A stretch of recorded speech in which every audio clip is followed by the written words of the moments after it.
Boa noite, senhoras e senhores, novamente. É um prazer receber vocês aqui para a continuação desse espetáculo, que é esse bate-papo entre Beth Goulart e Leandro Carnal. Eu falei umas palavras para a dona Sheila, queria falar mais algumas, mas prometo que vai ser bem breve. Esse espetáculo tem uma passagem que é muito importante para mim, que é uma das minhas passagens favoritas da Clarice Lispector, que é aquele momento em que ela vê um cego mascando chiclete e se perde no Jardim Botânico do Rio de Janeiro, que é a minha cidade natal, caso o meu sotaque ainda não tenha denunciado. E o Jardim Botânico é um lugar que eu já visitei incontáveis vezes, né? E depois que eu li esse trecho, o Jardim Botânico tomou uma outra dimensão para mim, tanto filosófica, quanto estética, quanto emocional.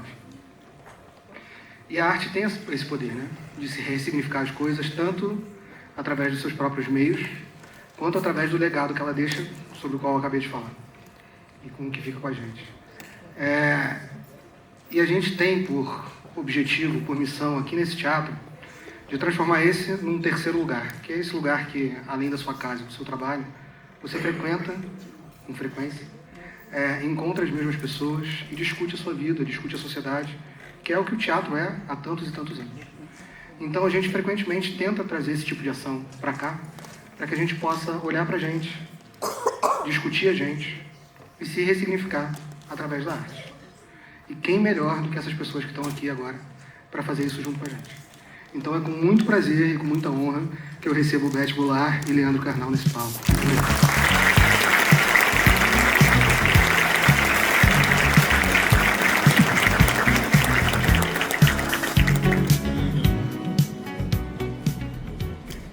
Boa noite, gente. Agora eu sou de Beth.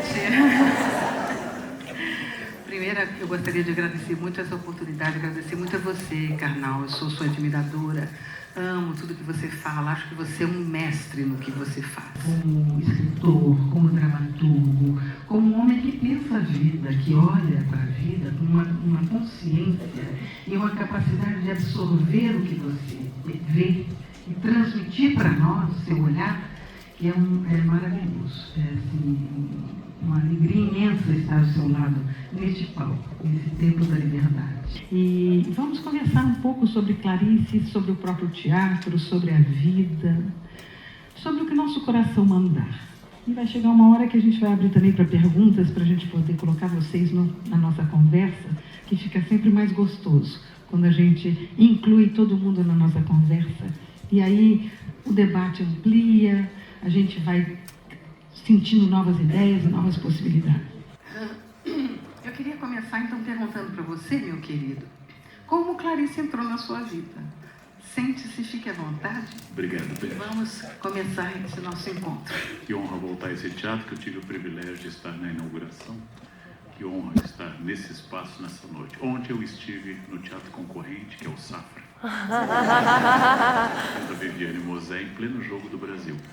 E quando eu vejo um teatro lotado durante o Jogo do Brasil, a esperança, que é um conceito muito forte para mim, ela aumenta bastante. Somos mais de 210 milhões de brasileiros e alguns valem a pena. E eu acho isso fascinante.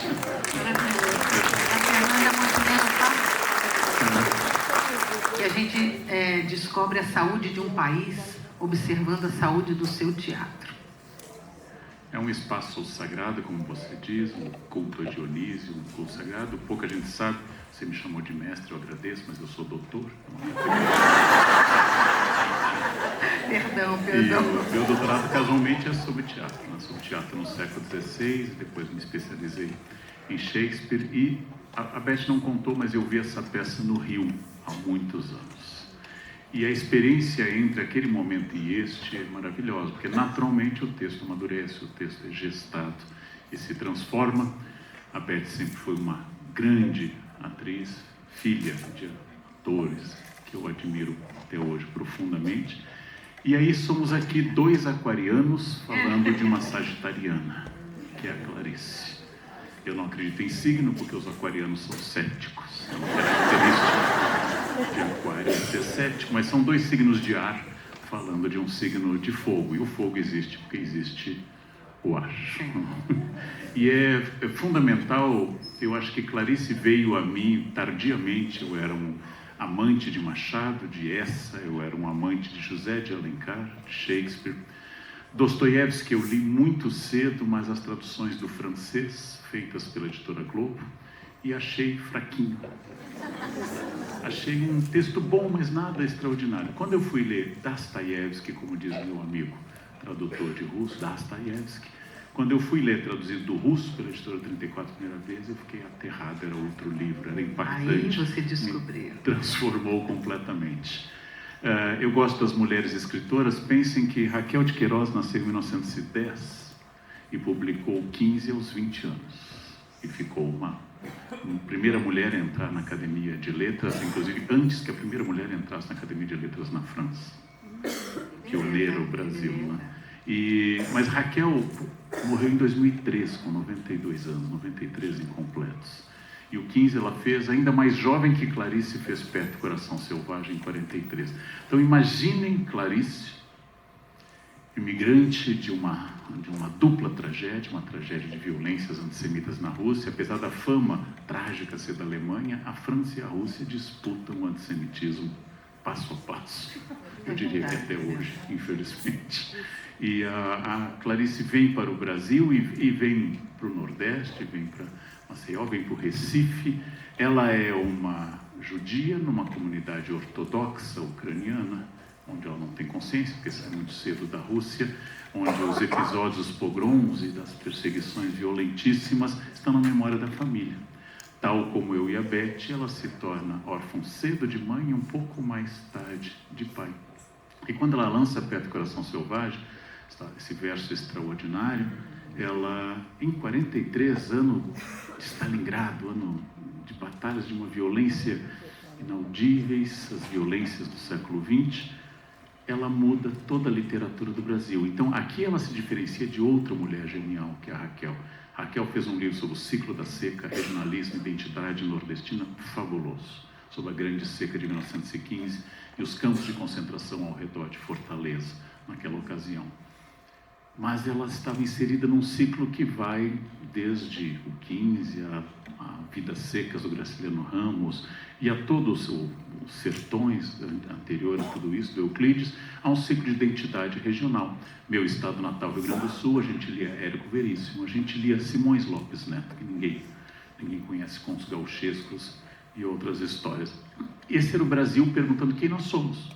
Era Gilberto Freire escrevendo Casa Grande Senzala, em 36, Sérgio Buarque de Holanda lançando Raiz do Brasil, Caio Prado Júnior lançando sobre a interpretação econômica do Brasil, em 56 nós temos Raimundo Faoro com Os Donos do Poder, o Brasil se perguntando quem nós somos. A Clarice não pergunta quem nós somos, entra num discurso de um romance psicológico extraordinário e com 23 anos muda a literatura brasileira. Uma jovem mudou a literatura brasileira. Os críticos, Ledo Ivo, os críticos, Antônio Cândido, meu ex-vizinho, já falecido, os críticos ficaram impressionados. O Brasil parou de falar apenas da vida e morte severina, que é extraordinário. Quer dizer, a vida e morte severina não tinha sido escrita ainda, mas parou de falar desse sertão, de onde viria o verdadeiro Brasil. Hoje, esse ano está fazendo 70 anos do Grande Sertão Veredas, impactante também, 70 anos dessa obra. E aí, essa mulher sozinha, essa jovem, vai receber elogios ambíguos da crítica. Por exemplo, Ledo vai dizer, é o melhor romance já escrito por uma mulher. É um elogio ambíguo. É quando me dizem que eu estou bem para a idade. Quando me dizem eu estou bem para a idade, é de matar. Então, é isso. Como ela chegou à minha vida? Por um romance complexo. Eu não era um leitor de Clarice na juventude, ela chegou por via da Paixão Segundo GH. Esse livro, ele me deixou aterrado pela inteligência dessa mulher. Hoje eu teria que defini-lo em 2026 da seguinte forma: qual é o livro que se opõe abertamente à dopamina rápida da internet, A Paixão Segundo GH? Que te obriga a mergulhar, que te obriga a acompanhar uma história que não acontece nada fora um enterro simbólico de uma barata, não acontece nada no livro. E como é que acontece isso, né? Dessa densidade, dessa inteligência? E ela própria, Clarice, diz no início, não, meu romance é para todo mundo, mas eu gostaria que fosse lido por pessoas de alma já formada. Clarice não é para pessoas de alma não formada. Não é porque ela seja difícil. Alencar é mais difícil, Alexandre Herculano é mais difícil, Euclides da Cunha é quase impossível. Não, mas é porque ela exige que você resolva a questão socrática do conhece a ti mesmo. Ela exige isso. Se você não se conhece, não leia Clarice. Não vai adiantar nada. Você vai ficar perdido, deprimido, inclusive. Clarice, tal como outros grandes autores, ela exige, tal como Camus, com seu Estrangeiro, que é de 42, um ano antes. Não, o Mito de Sísifo, o Estrangeiro, a Peste, é isso. E a Clarice é uma mulher que lê muito, é brilhante, é uma outsider na Rússia, porque ela é judia ucraniana na Rússia em guerra civil, é uma outsider no Brasil, porque ela é estrangeira no Nordeste, é uma outsider no Rio de Janeiro, porque o português dela tem sotaque do Nordeste no Rio de Janeiro. Mas ela não tem lugar. Por isso ela fala tanto do pertencimento. Exatamente. A necessidade do pertencimento é muito importante na obra de Clarice. E ela fala uma coisa bonita também, uma amiga minha que diz que toda a literatura de Clarice é uma literatura de trabalho, que ninguém lê Clarice impunemente. Você começa a ler aquela história, ou aquele personagem, ou aquela situação, e de repente você está lendo a si próprio, né? Você está ali envolvido naquilo, ela levanta as questões para você. Ela te olha por dentro, ela te fisga, ela te provoca, que é a função básica de toda a arte, criar essa provocação. Então, e ela diz que ela gosta que as pessoas sintam a sua obra, mais do que compreendam. Ela fala, você não explica uma obra de arte, você sente uma obra de arte. E a literatura de Clarice, com toda essa inteligência, com toda essa capacidade de oratória para te levar a esse momento da compreensão, ele te faz, em alguns momentos, ficar em silêncio. Em alguns momentos, parar. Em alguns momentos, não pensar. Em alguns momentos, entrar em contato com esse estado de alma, que eu acho que é uma coisa importante, que Clarice sempre fala, de uma forma lindamente, mas ela sempre nos leva para este lugar. E isso é fundamental.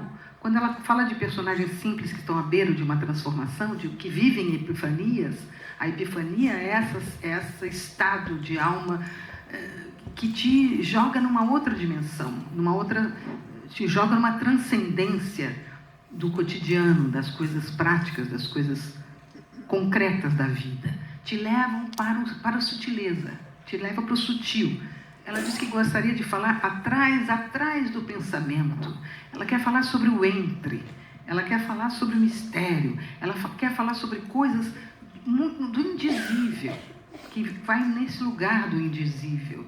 Então ela te provoca esse estado de alma, esse estado de abertura, de compreensão interna sobre o que significa estar vivo, sobre o que significa pertencer, sobre o que significa se relacionar, sobre o que significa sentir a dimensão onírica e mágica do divino, as coisas simples.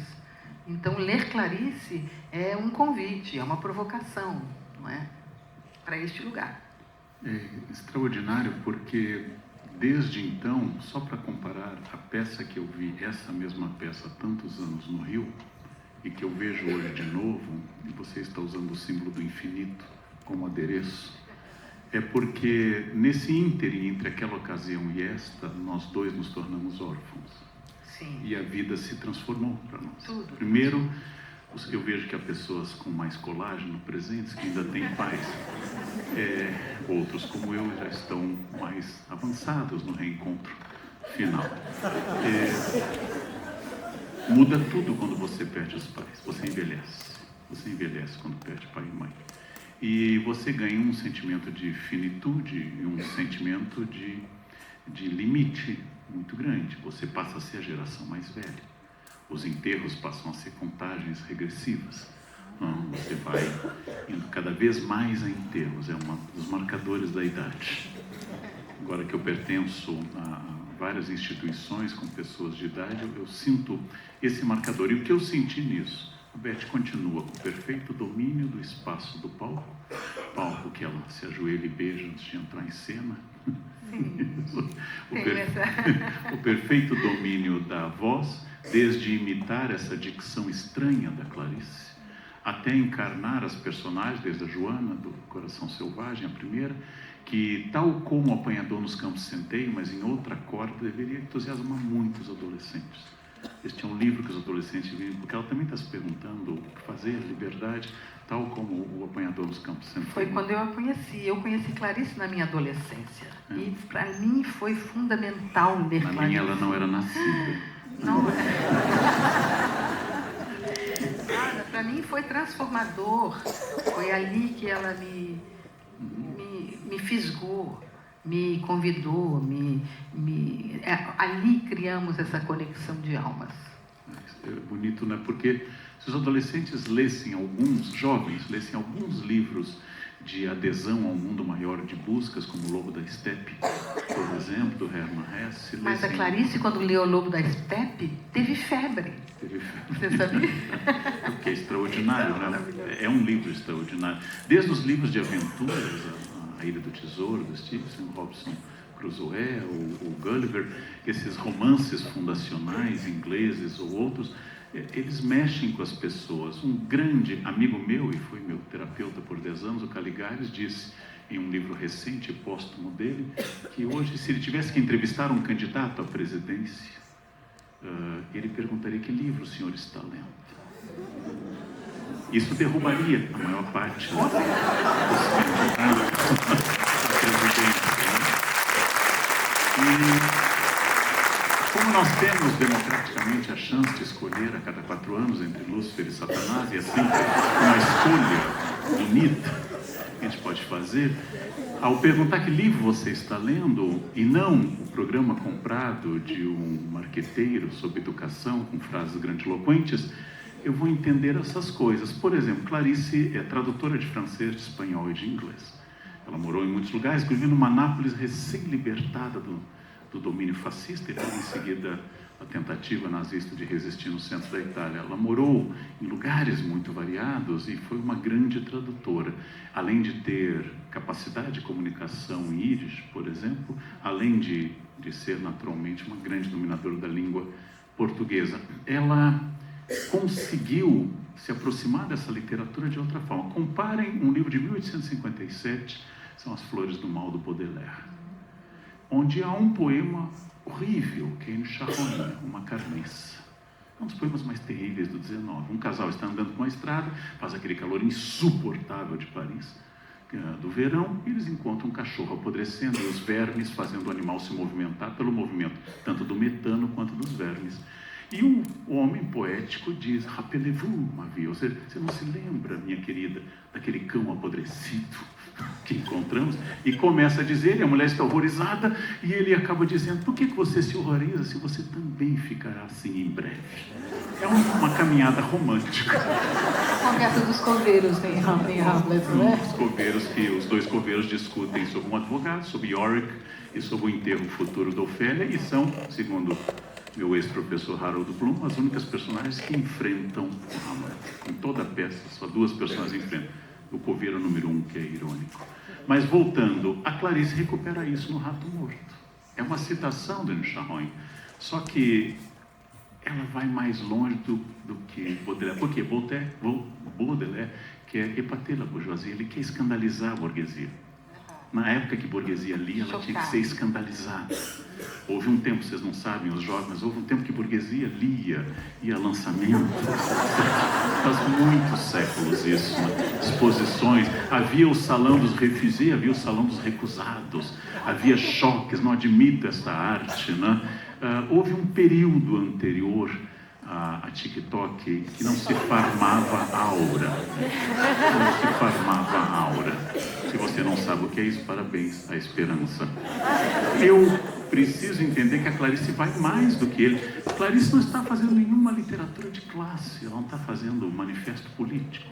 o desinteresse dela pela política. Veja que Paixão de Segunda Guerra é de 64. Não há nenhuma referência no livro ao que está ocorrendo no Brasil. 69 sai a personagem Laurie, que você interpretou tão bem. E, para quem não sabe, a Laurie pertence à única história de amor que dá certo em Clarice. O único romance de final feliz. E ela é tão ousada, literariamente falando, que é um livro que começa com uma vírgula e termina com reticências. Ela deixa bem claro que o que ela está contando ali é um intervalo, é um momento da vida desses personagens. É maravilhoso. E a Laura é uma professora primária extraordinária, apaixonada por um professor de filosofia e que presenteia seus alunos com roupas. É muito impactante. Um aluno meu me disse uma vez que a velhice de quem não lê é muito solitária. A leitura é uma grande capacidade de exercer a solitude, esse conceito de origem teológica alemã, de estar bem consigo, de não se sentir desesperado. Se você não consegue estar bem consigo, o seu futuro é difícil, porque você será abandonado. Se tiver muitos filhos, será muitas vezes abandonado. Quem tem menos filhos é abandonado menos vezes. Você será abandonado, porque o mundo, como a Clarice fala, o mundo, a biografia, a melhor de todas que eu li, eu tenho várias em casa, a do Moser, a mais densa.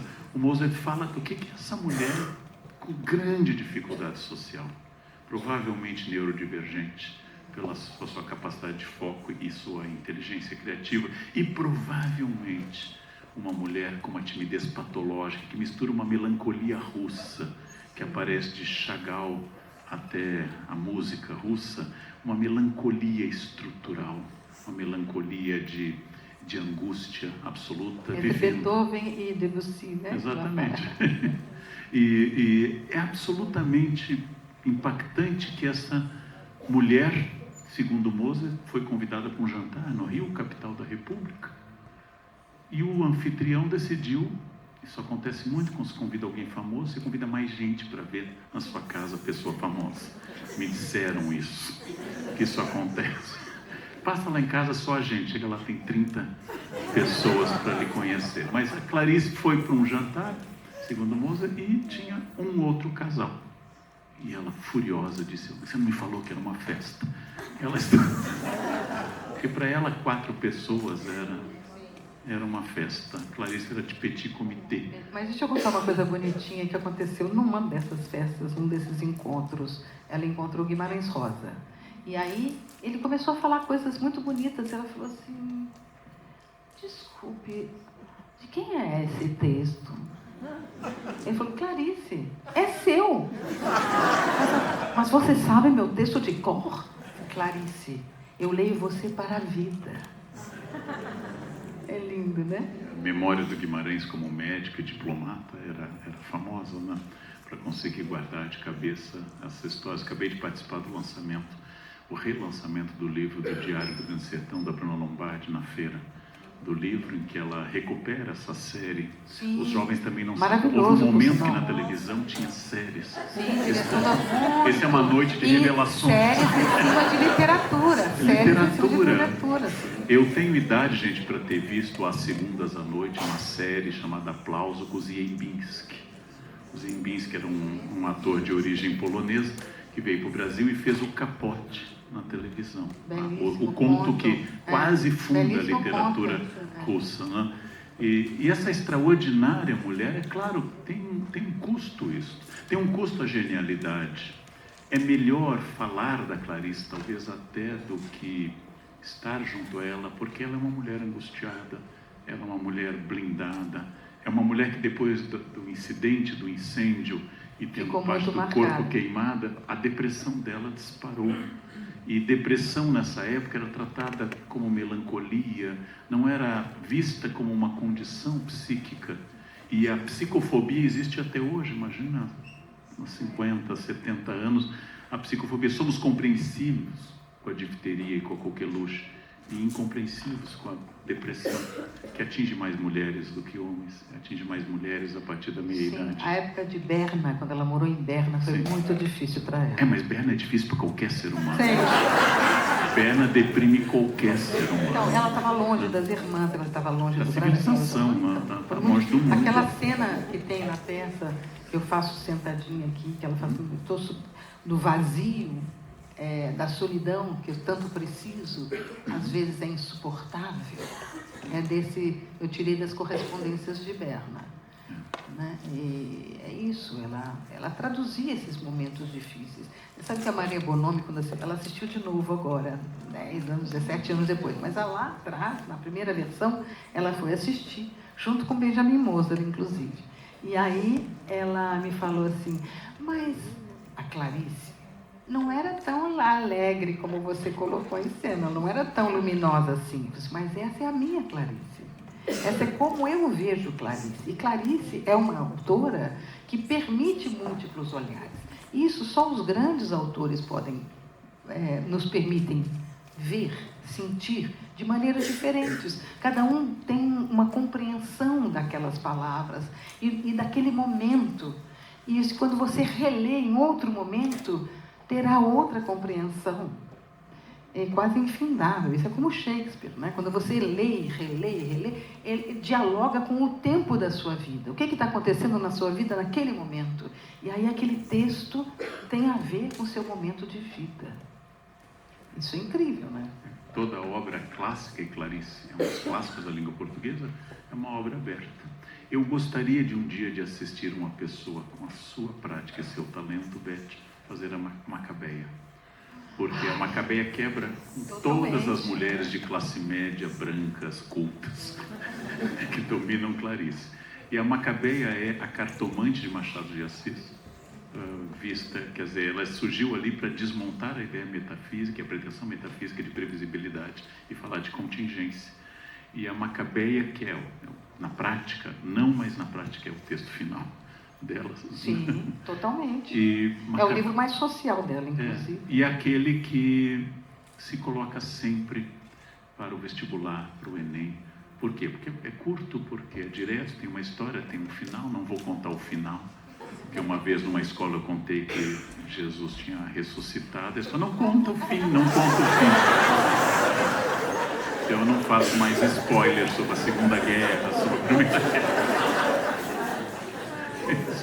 Mas é interessante porque você teve uma imensa capacidade dessa personalidade fragmentada que é própria do ator, que é encarnar persona variada, quer dizer, a própria Clarice e suas personagens. Uma mais sexuada, Joana, a Lore também é sexuada e a sua roupa enfatiza isso.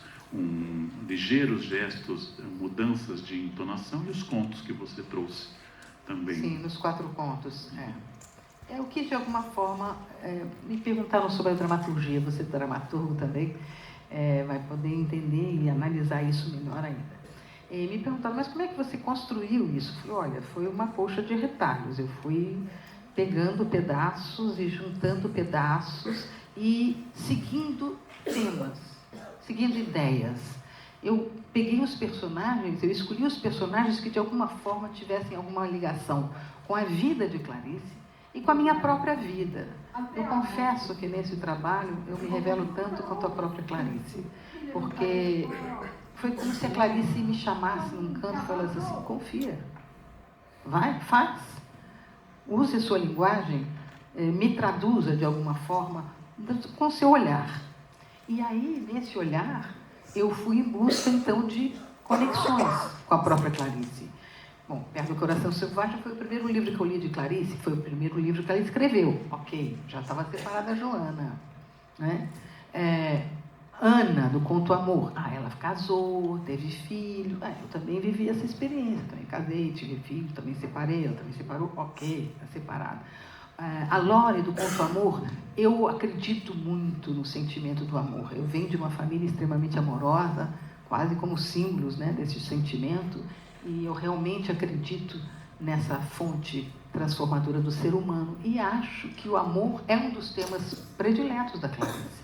Ela fala do amor de várias maneiras diferentes, em vários contos, em várias romances, inclusive em várias coisas que ela escreveu mesmo para o jornal, nas entrevistas. Era uma das perguntas recorrentes que ela fazia a todos os entrevistados. Não sei se você já viu esse livro dela, maravilhoso. Essa pergunta ela sempre fazia para todos os entrevistados. O que é o amor para você? Então, o amor, sem dúvida nenhuma, era um tema maravilhoso e importantíssimo de ter nessa dramaturgia. E o rato e o Perdoando Deus, que é esse conto maravilhoso da Clarice, eu queria falar um pouco da ironia, do humor, da inteligência da Clarice. Eu acho que não tem nada mais inteligência que o humor. Se você não tem, sem inteligência não existe humor. Então eu falei, este conto de alguma forma traduz muito bem essa característica que a Clarice também tinha. Ela tinha o seu momento sombrio, ela tinha esse momento de dor, de mágoa, de angústia, mas também tinha humor, também ria de si mesma, também acreditava no ridículo da vida, né? Se contradizia o tempo todo. É isso, não é isso, né? A gente vive para isso, mas também a gente morre para isso. Ela se contradizia muitas vezes. E aí eu fui tecendo essa colcha de retalhos, esse patchwork, através dos temas, dos personagens e dos depoimentos, das correspondências, de todas as manifestações públicas de Clarice. Então eu peguei desde o processo criativo da Clarice para entrar nos personagens até esses temas que são desenvolvidos em cada um desses contos. Então se faz um certo panorama, digamos assim, dessa vida e obra de Clarice, passando pela vivência dos personagens. Aí entra a força do teatro. Aí, de alguma forma, entra a minha linguagem. Por mais que eu quisesse falar da Lore, eu não precisava explicar que a Lore foi apaixonada. Eu boto um chapéu, eu uso código, eu uso conceitos claricianos no espetáculo. Eu quis fazer um espetáculo sensorial. Eu quis provocar no público a sensação da Ana na Epifania do Jardim Botânico, que as pessoas se sentissem no lugar da Ana, não só assistissem de uma forma passiva, mas que elas fossem ativos, espectadores ativos dentro da obra. E eu acho que de alguma forma isso acontece. E eu fico muito feliz de, depois de 17 anos, voltar em cartaz e ver uma nova geração fascinada por Clarice. Fascinada por Clarice. Elas vêm para assistir o espetáculo em busca de Clarice e descobrem o teatro. Eu fico mais feliz ainda, porque eu acho que estamos vivendo um tempo em que estamos tão ligados às telas que elas, de alguma forma, nos afastam uns dos outros. Claro que é maravilhoso como comunicação, isso não tem como a gente segurar a comunicação e o progresso, mas tem como a gente valorizar a importância de um ser humano diante do outro, a importância de um ser humano sentindo ao lado do outro. Eu acho que o teatro é a arte mais ancestral do ser humano. Quando o Homem das Cavernas estava lá, ele contou para ele como é que foi matar o animal no dia de hoje. Isso é teatro. Então, o teatro nos ajuda a suportar as dores do dia a dia, nos fazer compreender, escolher soluções. Escolher soluções para o nosso caminho evolutivo. Então, é se olhar no espelho e, ao mesmo tempo, um espelho vivo. Não um espelho fixo, mas um espelho que troca.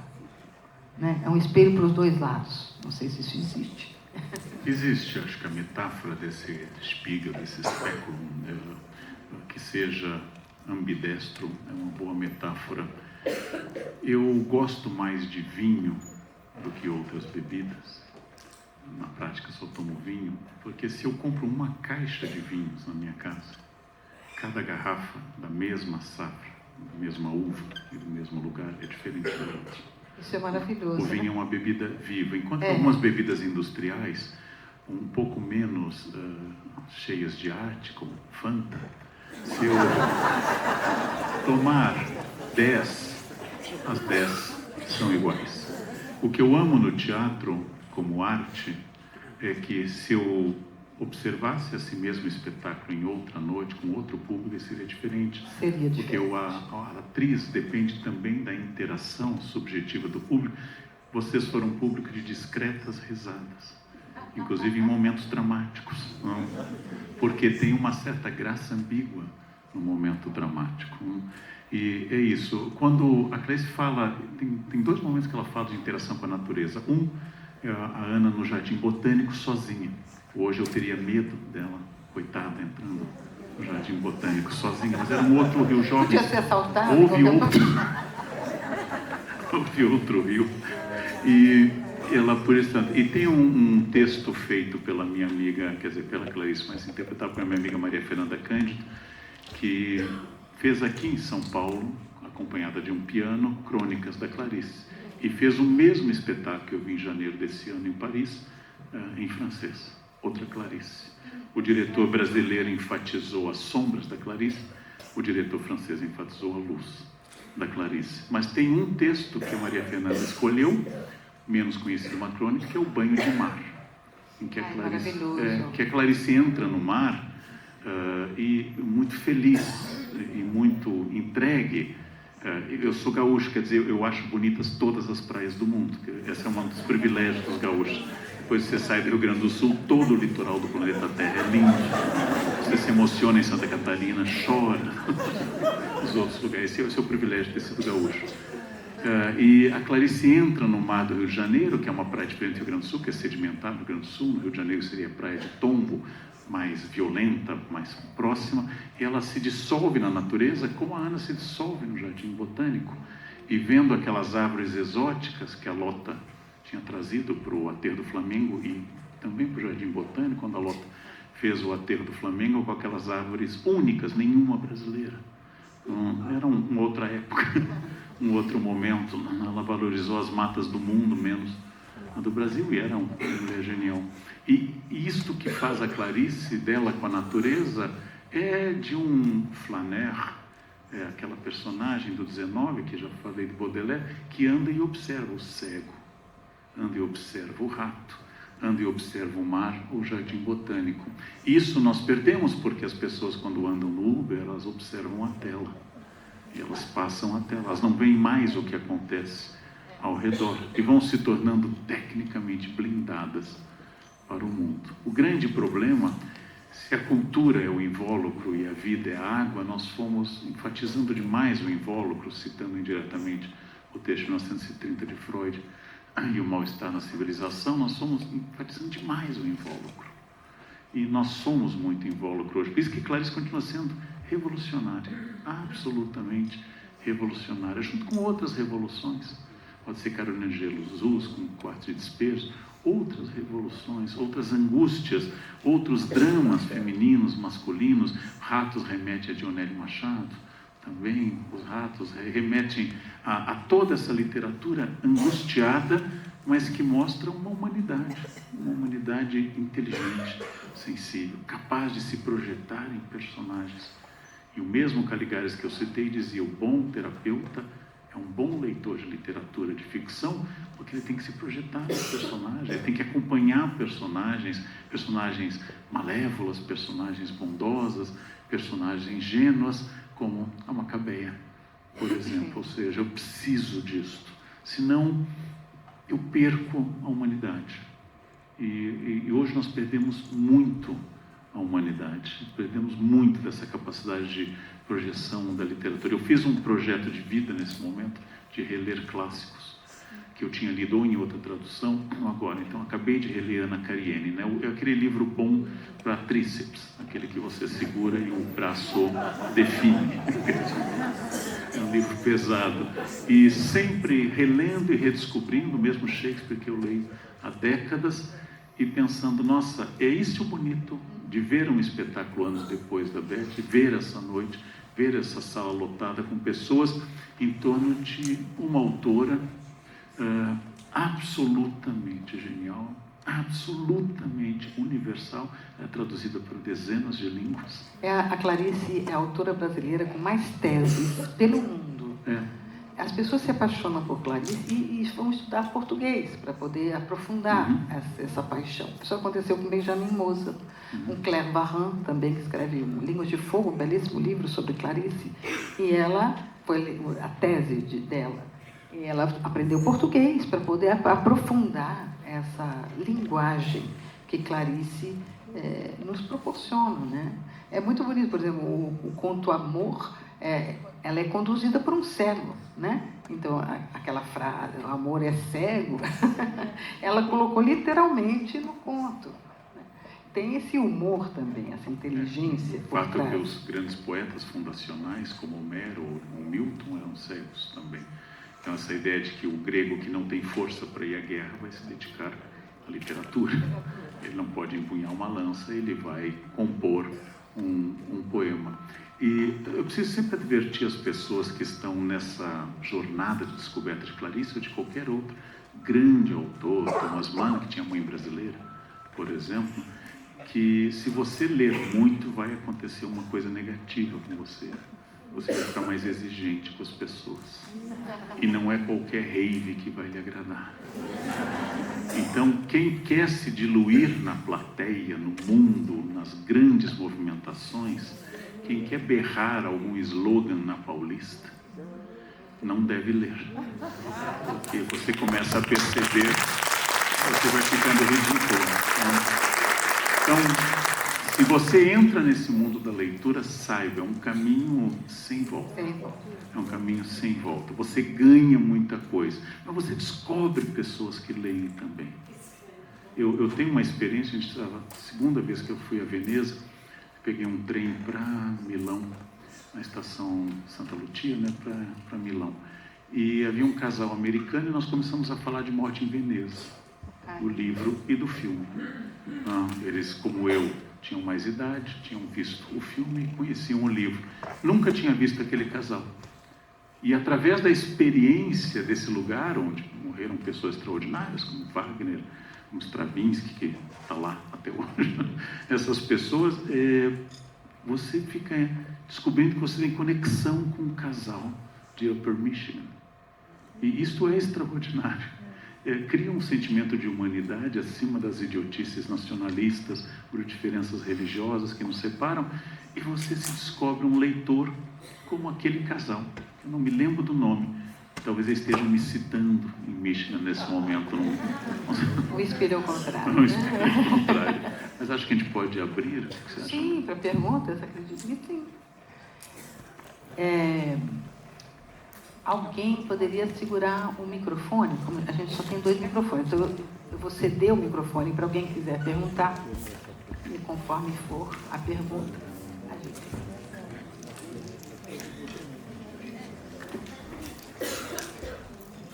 Boa noite a todos e a todas. Boa noite. Beth, eu sou amiga da Claire e um dia a gente estava conversando que ela se tornou protetora dos animais por causa da Clarice também. E ela falou para mim uma coisa, que eles são o mais próximo do divino que ela conhece. Que, assim, eu conversei isso com ela. Sempre que eu vejo coisa, eu mando as coisas para ela no Canadá. E você não sentiu saudade, assim, vontade de colocar os animais? Porque a Clarice amava animais. Sim, de uma Ulisses. Maneira assim muito... Ulisses eu vi quando Cachorro Ulisses dela. apareceu, mas você não deu esse ímpeto, porque o que eu mais gosto dela é a Lisette, é o coelho pensante. Eu acho que ela é extraordinária com crianças. E eu queria saber como foi essa sua linha de corte ali com os animais. Porque você também tem cachorro, você também ama Eu tenho cachorro, eu sou Você mãe é de a pet. cachorreira. Sou. E adoro. Eu acho que a força selvagem que Clarice coloca na literatura dela está presente. Quando ela fala, eu sou um cavalo novo, eu sou como um cavalo, ela põe o cavalo, o cachorro, como quase divindades, né? Ela coloca os animais acima dos homens, dos seres humanos. Ela acha que eles são mais perto, eles têm uma inocência e como é que eu vou dizer, um pertencimento a si mesmo e aos seus impulsos, a quem eles são, de uma transparência muito bonita que ela gostaria que os seres humanos também tivessem. Infelizmente, eu não tinha como colocar em cena os animais, mas a presença deles, de alguma forma, está nesses textos, nessas pequenas citações, onde ela coloca atitudes humanas através da figura dos animais. foi como eu encontrei uma saída para colocar a presença dos animais através do palco, né? Quer falar um pouquinho? Você citou Ulisses, mas o Ulisses que apareceu aqui é o namorado da Laurie, mas era o nome do cachorro também. E a estátua e Ulisses é uma homenagem ao Joyce, de onde sai perto do coração. Selvagem a frase. Mas a estátua dela no Rio tem um cachorro, que é o Ulisses. Né? Eu não sabia que você era escultora. Essa história da estátua começou numa reportagem que eu fui fazer uma reportagem para o Jornal Globo lá, de Clarice. Eu me vesti de Clarice para conhecer a casa de Clarice, que quem mora na casa de Clarice hoje é a Zezé Mota. Então eu me montei de Clarice e fui lá para conhecer a casa dela. Quando eu entrei na casa dela, eu senti uma emoção, eu comecei a chorar, me deu uma saudade. Eu falei, essa saudade não é minha, essa saudade é de Clarice. Provavelmente ela devia estar pertinho ali, e de alguma forma foi uma emoção muito intensa essa ida à casa dela. E quando eu saí de lá, eu estava junto com a Teresa Monteiro, que é o biógrafa da Clarice. E eu falei, que coisa, mas assim, é tão forte, né? A casa dela, a ligação dela com o Rio de Janeiro, a ligação dela com o Leme. Tinha que ter uma estátua da Clarice no Leme. A Teresa falou, eu também acho que tinha que ter. Quase não tem estátua de mulheres, né? Tem várias estátuas de homens pelo Rio de Janeiro, não tinha nenhuma na época. Depois teve a Princesa Isabel, mas não tinha na época. Eu falei, mas tem que ter. Vamos fazer um movimento? Vamos fazer um movimento. Peguei o telefone, liguei para o Eduardo Paes, consegui liberação de tudo. Falei, Edgardo Vivier para fazer a estátua. Ele vai fazer lindamente. Ótimo, Eduardo Vivier aceitou fazer. Conseguimos liberação, não para fazer na praça onde a gente queria, mas na subidinha do Leme. Aí, tudo certo, mas não tem dinheiro. Eu falei, mas e aí? Não, se vocês fizerem... Ok, tem a liberação, mas não tem dinheiro. Aí o Edgar falou, como é que a gente vai fazer? Ele teve uma ideia. Eu vou fazer 50 protótipos da estátua. Eu cheguei a pousar, eu vi a estátua ser feita. Tem uma outra, eu mostrei para o Paulo, ele falou, não, em pé não, põe ela sentada. Aí botamos ela sentada, sempre teve o cachorrinho. Sempre teve a ideia do cachorrinho. E aí, ok, vamos fazer, como a gente faz? 50 protótipos. Mamãe comprou a número 1, eu tenho a número 1 na minha casa.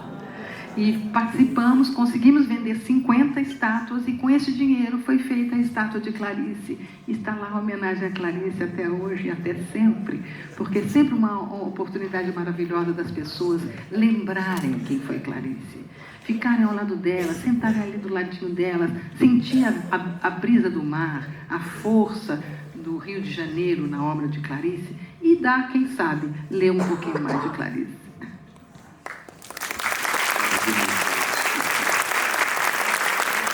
Mais uma questão? Se o microfone for conseguir falar, as pessoas vão conseguir ouvir, tem uma voz. Eu não tenho exatamente uma pergunta, Beth.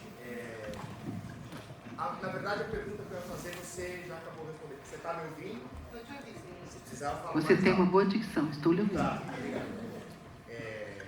Eu sou psicodramatista, sou psicólogo clínico e eu não estava preparado para essa peça hoje. Eu não sei quando eu vou dormir. O Karnal falou... Obrigado. O Karnal falou desse vício em telas. Eu sou uma pessoa absolutamente viciada em telas. E eu chego a passar 14 horas na frente de uma tela quando eu não estou bem. Então, enfim, Karnal, também tenho que te agradecer. Você foi uma das pessoas que me ajudou a sair da depressão. Um dos primeiros cafés filosóficos que eu pude assistir foi uma entrevista sua, falando sobre o Ameleto. Então, também tenho que te agradecer profundamente. A questão é que é uma emoção muito grande poder ver a Beth, que é uma pessoa que me lembra fisicamente da Clarice. E eu tenho uma paciente que a história com a Clarice é muito importante. É uma paciente que foi amiga da Ecleia Bose, que foi minha professora, a esposa, os dois já afinados do Alfredo Bose. E essa minha paciente era conhecida pela Ecléa como a minha Clarice, porque ela também parece a Clarice e tem essa doçura também da Clarice. Então, o dia que isso apareceu nesse atendimento foi uma grande virada. É uma pessoa que eu já atendo há muitos anos, uma pessoa com muito sofrimento, com muita dificuldade, também muito deprimida.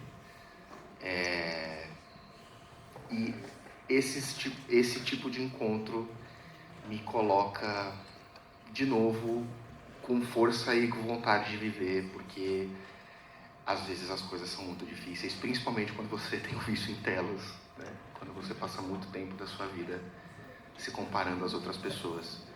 A minha pergunta, que eu iria fazer como gancho, né, seria para a construção do personagem, em específico no seu aquecimento, né? Como psicodramatista, o aquecimento para mim é a parte mais importante, o que vem depois simplesmente é o encontro, acontece.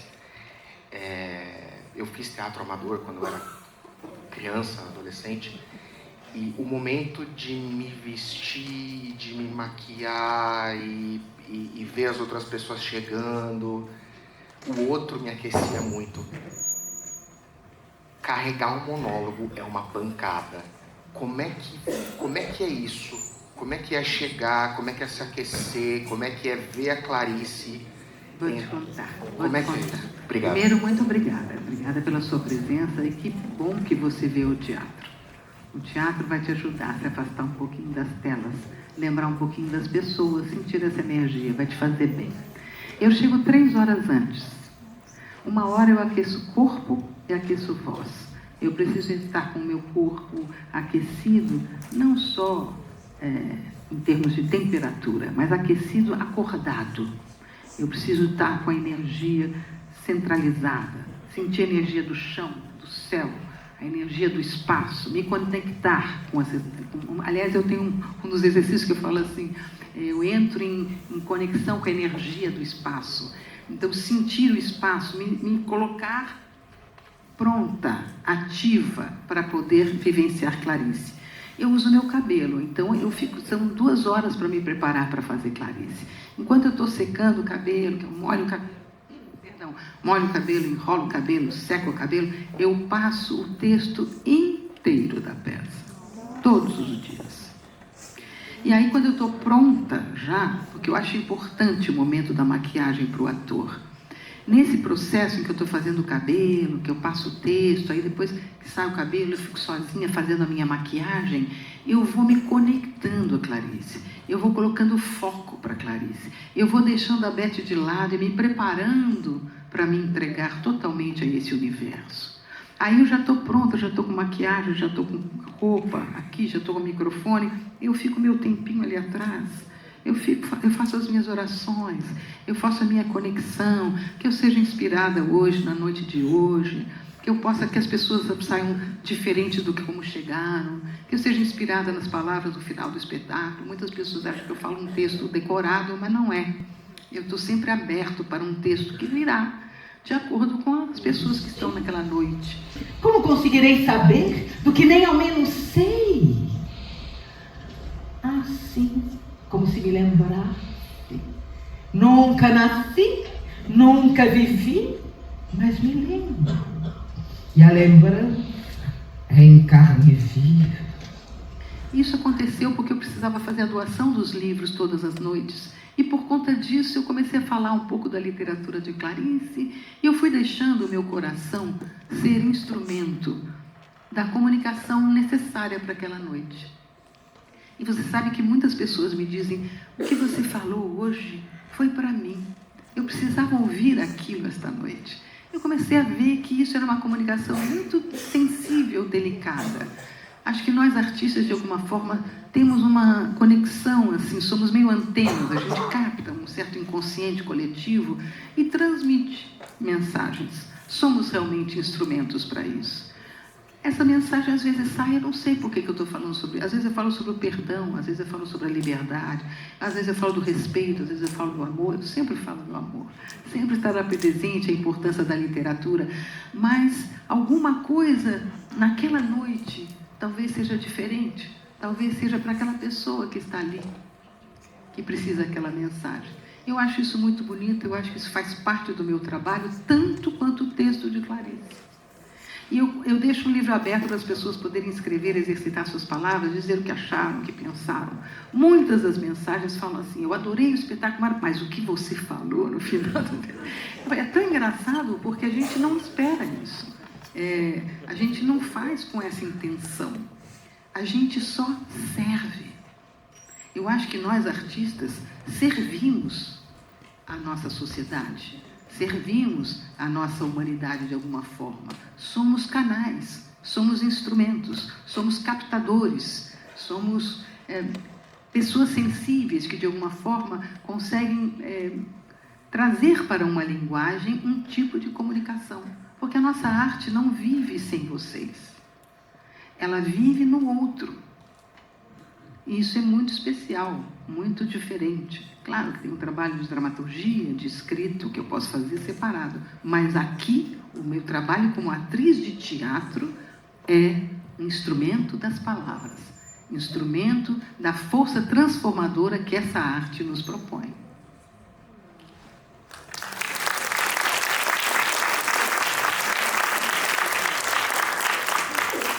Privilégio, nosso tempo já está esgotado, mas que privilégio poder ver esses andaimes da produção que a Beth trouxe. Ela acaba de me ensinar que antes de entrar no palco, eu entro tantas vezes, eu posso dedicar 1 hora ao cabelo, por exemplo. Isso é uma questão fundamental. 1 hora todo dia. Vai ser um foco bom. Eu gosto de aprender técnicas novas. Mas é um grande privilégio mesmo, porque o que a Beth trouxe aqui sobre a estátua da Clarice, sobre a preparação dela, sobre a ligação dela, torna o espetáculo, vocês viram, completamente diferente. E esta vida do teatro, ele é uma obra aberta, usando uma linguagem semiótica, mas ele é também uma obra viva. E esta obra viva faz com que o teatro seja uma arte tão arcaica e tão viva e tão interessantemente viva a todo instante. Quer dizer, o sagrado do teatro aconteceu aqui essa noite, pelo gênio de uma mulher imigrante, Clarice Lispector, pelo gênio interpretativo da Beth, pela atenção de vocês, de durante esta hora ficarem focados em uma realidade interior, que no caso da Clarice é um latifúndio, um vasto latifúndio, mas cada um de nós com seu bonsai tem também uma capacidade. Eu disse uma vez num café filosófico, gente, para encerrar a minha parte, que eu tenho o grau Salieri de inteligência. O que eu chamo de grau Salieri? Eu não sou Mozart, eu não sou um gênio do porte de Mozart. Eu não escrevo como a Clarice. Né? Claude e ChatGPT não conseguem produzir isso também. Então, eu não sou Mozart, eu não produzo uma coisa imortal que vai ficar para sempre.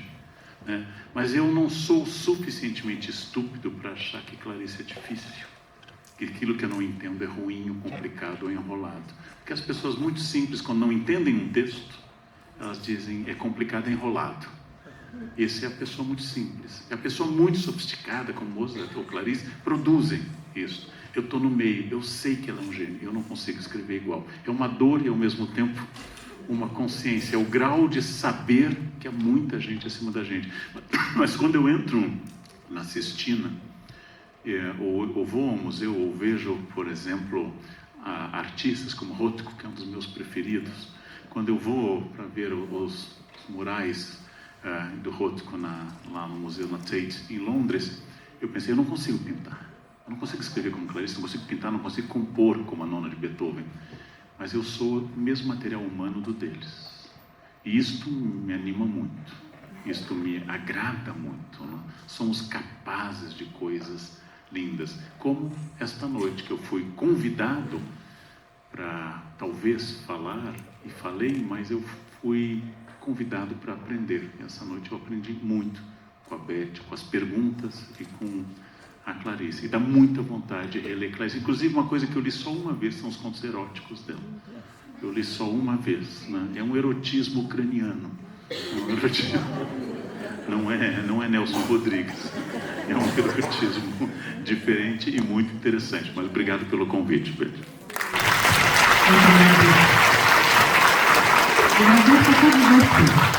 Agradeço por essa oportunidade maravilhosa de nos conhecermos um pouquinho mais, de trocarmos um pouquinho mais nossas opiniões, nossas sensações, nossa existência, nossa presença. E vou finalizar com aquilo que eu falo todas as noites. E não se esqueçam que o teatro é a casa de vocês. Sem vocês, não há teatro. Mas com vocês, quem sabe, possamos mudar o mundo. Muito obrigada.